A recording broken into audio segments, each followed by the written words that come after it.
श्री शिवाय नमस्तुभ्यम। हर हर महादेव। मध्य प्रदेश के विदिशा जिले के गिरधर कॉलोनी में गुरुजी पंडित प्रदीप मिश्रा जी के द्वारा श्री वेत्रवती शिव महाप्राण कथा आज 6 जुलाई 2024 को पूर्ण हो गई है।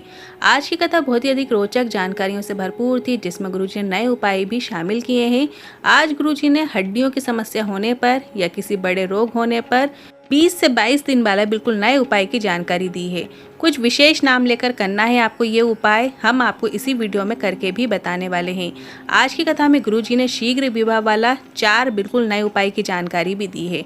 उपाय कैसे करना है उसकी पूरी जानकारी आपको इसी वीडियो के माध्यम से प्राप्त होने वाली है। आज की कथा में गुरुजी ने 5 बेलपत्र वाला माता अशोक सुंदरी के स्थान वाला नया उपाय भी बताया है। ये उपाय भी हम आपको इसी वीडियो में करके बताएंगे। आज से गुप्त नवरात्रि शुरू हो गई है और इस गुप्त नवरात्रि में गुरुजी का बताया कौन सा बिल्कुल नया मनोकामना पूर्ति उपाय है, अपने घर से ही कर सकते हैं। उसकी भी जानकारी आपको इसी वीडियो के माध्यम से प्राप्त होने वाली है। आज की कथा में गुरुजी ने कुल 12 उपाय पत्र उपयोगी जानकारियां दी हैं। सभी की जानकारी आपको इसी वीडियो के माध्यम से प्राप्त होने वाली है। किसी कारणवश यदि आपने आज की कथा नहीं सुन पाए हैं तो पूरी कथा का रस्तत्व आपको इस छोटे से वीडियो से प्राप्त होने वाला है। तो बढ़ते हैं आज की कथा की पहली जानकारी की ओर। जब शरीर में बहुत बड़ा रोग हो गया हो, शरीर में कोई विशेष रोग हो गया हो, बहुत तकलीफ में हो, डॉक्टर ने कह दिया कमर का गुरिया खिसक गया है, डॉक्टर ने कह दिया तुम नीचे नहीं बैठ पाओगे, डॉक्टर ने यदि कह दिया है कि हड्डी बढ़ गई है, इसका ऑपरेशन होगा, तो आपको डॉक्टर से इलाज करवाते रहना है और एक प्रयोग भी करना है। आपको शिवलिंग के ऊपर 1 कलश जल अर्पित करना है और जलाधारी से जल जहाँ से नीचे गिरता है उस स्थान पर अपनी हथेली का स्पर्श करना है। सबसे पहले आपको 1 कलश जल शिवलिंग के ऊपर अर्पित कर देना है और जलाधारी से जल जहाँ से नीचे की ओर गिरता है उस स्थान पर अपनी हथेली लगाना है। आप वीडियो को भी देखकर समझ सकते हैं। स्पर्श करते समय आपको पंचाक्षर मंत्र नमः शिवाय या षडाक्षर मंत्र ओम नमः शिवाय या फिर श्री शिवाय नमस्तुभ्यम मंत्र का उच्चारण करें। अगर महामृत्युंजय मंत्र आता है तो उसका भी मन में उच्चारण करें। मार्कंडे बाबा का स्मरण करते हुए उस हाथ में थोड़ा सा जल झेल कर नंदी के पास बैठकर उस जल का आचमन कर लीजिए। 20 से 22 दिन तक ऐसा आपको रोज करना है। इसके बाद आप डॉक्टर से जांच कराइए, आपको आपके रोग में अवश्य लाभ देखने को मिलेगा। ये उपाय आप कभी भी किसी भी दिन कर सकते हैं। आप ये उपाय कल 7 जुलाई को भी कर सकते हैं। बढ़ते हैं अगली दूसरी जानकारी की ओर। अगर आप किसी भी मंदिर की सीढ़ियों का स्पर्श करते हैं, शिखर का दर्शन करते हैं, मंदिर में अपना सिर झुकाते हैं, शिखर के दर्शन का बहुत अधिक महत्व होता है। गुरुजी ने कहा शिखर दर्शनम सर्व पाप नाशनम। मंदिर 1000 करोड़ का बनवा लो, पर अगर उसमें शिखर नहीं बना है तो वो मान्य नहीं होता है। भगवान ने ऊपर छोटा सा शिखर रखा है, वैसे ही आप हर छोटे व्यक्ति को सम्मान दोगे तो आप भी उन्नति की सीढ़ी पर चढ़ते चले जाओगे। बढ़ते हैं आज की कथा की तीसरी जानकारी की ओर। आप अपने ज़िंदगी में एक प्रैक्टिकल ज़रूर कीजिएगा। बहुत पैसा अपने उस मित्र पर खर्च करके देखना जिसके पास बहुत पैसा है, और थोड़ा सा पैसा उस मित्र पर खर्च करके देखना जिसके पास धन नहीं है। वो आपको अपनी पूंजी समझता है, उसको आपके पैसों से मोह नहीं है, वो आपके साथ को पूंजी समझता है। और जब विपदा की स्थिति आएगी तब आप देखना आपका वो धन वाला दोस्त आपके पास खड़ा नहीं मिलेगा, पर वो साधारण दोस्त जिसमें आपके पास थोड़ा सा ही खर्च किया है वो हमेशा आपके साथ खड़ा मिलेगा। बढ़ते हैं आज की कथा की चौथी जानकारी की ओर। अगर आप दुनिया वालों से अपने दुखड़े कहोगे तो वो हंसेंगे, पर परमात्मा से कहोगे तो वो सुनेंगे। दुख बहुत अधिक है तो 1 लोटा जल लेकर भोलेनाथ के मंदिर में पहुंच जाओ। बाबा के मंदिर में सफाई का कार्य करना शुरू कर दो। आप दुनिया वालों की नौकरी करोगे तो आपको हर महीने का वेतन मिलेगा, पर यदि आप भगवान के मंदिर में सेवा करोगे तो जीवन भर की कृपा प्राप्त होती है। बढ़ते हैं आज की कथा की 5वीं जानकारी की ओर। आज से गुप्त नवरात्रि शुरू हो रहे हैं। गुप्त नवरात्रि का मतलब क्या होता है गुरुजी ने बताया। आप अपने हृदय से गुप्त भाव से माता जगदम्बा भवानी की आराधना करना। वर्ष भर में 4 नवरात्र आते हैं, जिसमें से 2 नवरात्र गुप्त होते हैं और 2 उजागर होते हैं। बढ़ते हैं आज की कथा की 6वीं जानकारी की ओर। पुष्टि मार्ग में 5 प्रकार के दर्शन का महत्व होता है। जब भी आप भगवान के दर्शन करें, राम जी के, विष्णु जी के दर्शन करें, तो सबसे पहले आपको भगवान के चरणार बिंद के दर्शन करना है, उनके चरणों के दर्शन करना है। दूसरा दर्शन आपको नाभि कोश जो कि मंगला में होता है, आपको नाभि कोश के दर्शन करना है। तीसरा दर्शन आपको वक्षा स्थल के करना है। जैसा भगवान का हृदय होता है, उस हृदय में हमारी भी थोड़ी सी जगह रहे, इस तरीके से आपको वक्षा स्थल के दर्शन करना है। और चौथे दर्शन आपको भगवान के नेत्रों के करना है।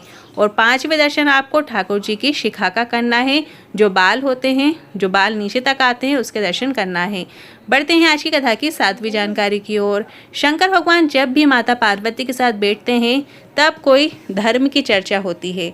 आप सभी को एक स्मरण अपने अंदर रखना है, जब कभी भाई भाई आपस में मिल रहे हों, बहन भाई मिल रहे हों, पति पत्नी आपस में मिल रहे हों, व्यर्थ की चर्चा ना करते हुए अपनी या अपने महादेव की चर्चा करनी चाहिए।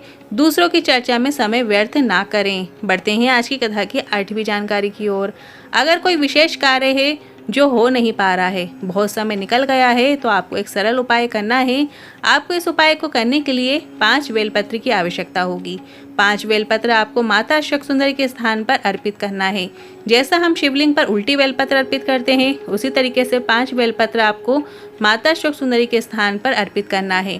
पहली बेलपत्र की डंडी आपको जलाधारी की ओर करते हुए अर्पित करना है। इसी प्रकार से दूसरी बेलपत्र को भी आपको अर्पित करना है। ध्यान रखिए, जो आपने पहली बेलपत्र अर्पित की है, सेम उसी दिशा में वैसे की वैसी आपको दूसरी बेलपत्र भी अर्पित करना है। बीज वाली पत्ती जहाँ रखी हुई है, उसी के ऊपर जो दूसरी बेलपत्र रखेंगे, उसकी भी बीज वाली पत्ती नीचे वाली बेलपत्र की बीज वाली पत्ती के ऊपर ही आने चाहिए। इसी तरीके से आपको तीसरी बेलपत्र अर्पित करनी है। चौथी बेलपत्र भी आपको उसी के ऊपर अर्पित करनी है और 5वीं बेलपत्र भी आपको उसी तरीके से अर्पित करना है। अब 5वें बेलपत्र पर अपने हाथ की 3 उंगलियों को स्पर्श करें। जो अंगूठे के पास वाली की 3 उंगलियां होती हैं, उसका स्पर्श आपको करना है। 1 लोटा जल नमः शिवाय या ओम नमः शिवाय बोलते हुए आपको अर्पित करना है। जल अर्पित करते समय आपको कलश दोनों हाथ से पकड़ना है। अशोक सुंदरी माता के स्थान पर आपको वो जल पूरा अर्पित कर देना है और अपने दिल की बात बोलते हुए मन में कामना करते हुए अर्पित कीजिए। माता अशोक सुंदरी से दिल की बात कह दीजिए, भोलेनाथ से कामना कर लीजिए। वो कामना 2 से 2.5 महीने में निश्चित पूर्ण हो जाएगी, ये निश्चितता है। बस आप अपनी कोई भी कामना लेकर इस उपाय को कर सकते हैं। अब आप ये उपाय किसी भी सोमवार के दिन कर सकते हैं, प्रदोष के दिन कर सकते हैं, शिवरात्रि के दिन कर सकते हैं। बढ़ते हैं अगले 9वीं जानकारी की ओर, 9वें उपाय की ओर। जिनका विवाह नहीं हो रहा है, विवाह में देरी हो रही है, उम्र बढ़ती जा रही है, उनके मंगल विवाह के लिए सरल और आसान उपाय आपको करना है। जब भी सोमवार की अष्टमी की तिथि आए, अभी जो सावन का महीना आने वाला है उसमें सोमवार की अष्टमी आएगी, तो उसमें भी आप इस उपाय को कर सकते हैं। जब भी सोमवार की अष्टमी की तिथि आए, मतलब जिस दिन सोमवार भी पड़े और उस दिन अष्टमी की तिथि भी पड़े, तो उस दिन आपको इस उपाय को करना है। विवाह के लिए विशेष उपाय गुरुजी ने बताया है। माता अशोक सुंदर के स्थान पर केवल आप अपने हाथ का स्पर्श कर लेते हैं। आप अपने सीधे हाथ का स्पर्श माता अशोक सुंदर के स्थान पर कर लेते हैं और श्री शिवाय नमस्तुभ्य मंत्र का उच्चारण कर लेते हैं और अपने दिल की बात कह देते हैं। तो ऐसा कोई व्यक्ति नहीं जिसका विवाह नहीं होता है, उसका विवाह होकर ही रहता है। तो आने वाली जो सोमवार की अष्टमी है, जो इस वर्ष की सोमवार की अष्टमी में है, वो आने वाले सावन के महीने में जब तीसरा सोमवार और चौथा सोमवार पड़ेगा, तो उसमें सोमवार की अष्टमी आ रही है, तो उसमें आप इस विशेष उपाय को कर सकते हैं। अब बढ़ते हैं अगले 10वें उपाय की ओर। ब्राह्मणजन प्रत्येक मासिक शिवरात्रि में, प्रदोष में, जब आपके घर में आके पार्थिव शिवलिंग का निर्माण करवाते हैं या जब आप स्वयं पार्थिव शिवलिंग का निर्माण करते हैं, आप चाहे सोमवार के दिन करते हो या शिवरात्रि के दिन करते हो, तो उसका क्या महत्व है। जब रावण को मारने के लिए भगवान ने स्वयं पार्थिव शिवलिंग का निर्माण किया है, तो आप किसी भी कार्य में सफलता प्राप्ति के लिए, जीवन में सफलता के लिए, उन्नति के लिए आपको पार्थिव शिवलिंग का निर्माण अवश्य करना चाहिए। आप हर मासिक शिवरात्रि में पार्थिव शिवलिंग का निर्माण करके पूजन अर्चना करना चाहिए। बढ़ते हैं अगले 11वें जानकारी की ओर। कभी मौका मिले 12 ज्योतिर्लिंग में से किसी भी ज्योतिर्लिंग में जाएं, तो वहां पर विश्राम करके बाबा का भजन किया करो। बढ़ते हैं अगली 13वीं जानकारी की ओर। गुरु जी की जो अब अगली शिव महापुराण कथा है, वो 14 जुलाई से 20 जुलाई गुरु पूर्णिमा के अवसर पर सीहोर कुपरेश्वर धाम में रहेगी। और 20 जुलाई के बाद गुरु जी की जो 21 जुलाई 2024 को गुरु पूर्णिमा महोत्सव में गुरु जी के द्वारा दीक्षा दी जाएगी, तो आप इस आयोजन में सम्मिलित हो सकते हैं। और इसके बाद गुरु जी की जो अगली शिव महापुराण कथा है, वो 23 जुलाई से 29 जुलाई लखनऊ में रहेगी। उस कथा का नाम रहेगा मनकामनेश्वर शिव महापुराण कथा। और इस कथा का पूरा एड्रेस इस प्रकार है, अवध बिहार योजना शहीद पार्क में, लखनऊ में रहेगी। बढ़ते हैं अगली 14वीं जानकारी की ओर। 9 लाल फूल और 5 सफेद पुष्प वाला गुप्त नवरात्रि का बिल्कुल नया उपाय है। शंगी बाबा ने वरदान किया है, अगर हमारे घर में शिवलिंग है इसमें भी आप ये उपाय कर सकते हैं। और अगर नहीं है तो हमारे घर के बगीचे में गमले में 2 शिवलिंग बनाएं और एक में आपको 9 लाल पुष्प और एक में आपको 5 सफ़ेद पुष्प अर्पित करें और एक घी का दीपक लगाना है, पूजन अर्चना करना है और पूजन अर्चना करने के बाद शिवलिंग और सामग्री का विसर्जन कर देना है। आप किसी भी नदी या तालाब या किसी वृक्ष के नीचे विसर्जन कर सकते हैं। ये मनोकामना पूर्ति उपाय है, विशेष उपाय है जो सिर्फ और सिर्फ गुप्त नवरात्रि में किसी भी दिन कर सकते हैं। गुप्त नवरात्रि 9 दिन की होती है। आज पहला दिन है नवरात्रि का, तो बचे हुए 8 दिनों में भी आप इस उपाय को किसी भी दिन आप कर सकते हैं। अपनी किसी भी कामना को लेकर इस उपाय को कर सकते हैं। बस आपको अपने गमले में 2 शिवलिंग बना लेना है। एक शिवलिंग में 9 लाल पुष्प अर्पित करना है और एक में आपको 5 सफ़ेद पुष्प अर्पित करना है और एक घी का दीपक बनाना है और विसर्जन कर देना है। बस ये छोटा सा उपाय है। अगर आप 2 शिवलिंग नहीं बना पा रहे हैं तो एक शिवलिंग बना लीजिए और एक गोल आकृति नुमा माँ का स्वरूप बनाकर उसकी पूजन अर्चना कर सकते हैं। जो माँ की आकृति बनाई है उसमें आपको 9 लाल पुष्प अर्पित करना है और जो शिवलिंग नुमा आकृति है उसमें आपको 5 सफ़ेद पुष्प अर्पित करना है। बस आपको इतना ही करना है। आज के इन उपायों से जुड़े मन में कोई सवाल या क्वेश्चन है तो कमेंट के जरिए पूछ सकते हैं। साथ ही हमने एक व्हाट्सएप चैनल बनाया है जिसमें आपको रोजाना की तिथि की विशेष जानकारी प्राप्त होगी और महादेव से जुड़े स्टेटस आप प्राप्त कर सकते हैं। चैनल की लिंक हमने कमेंट बॉक्स में पिन कर दिया, वहां से जाकर चैनल को फॉलो कर सकते हैं।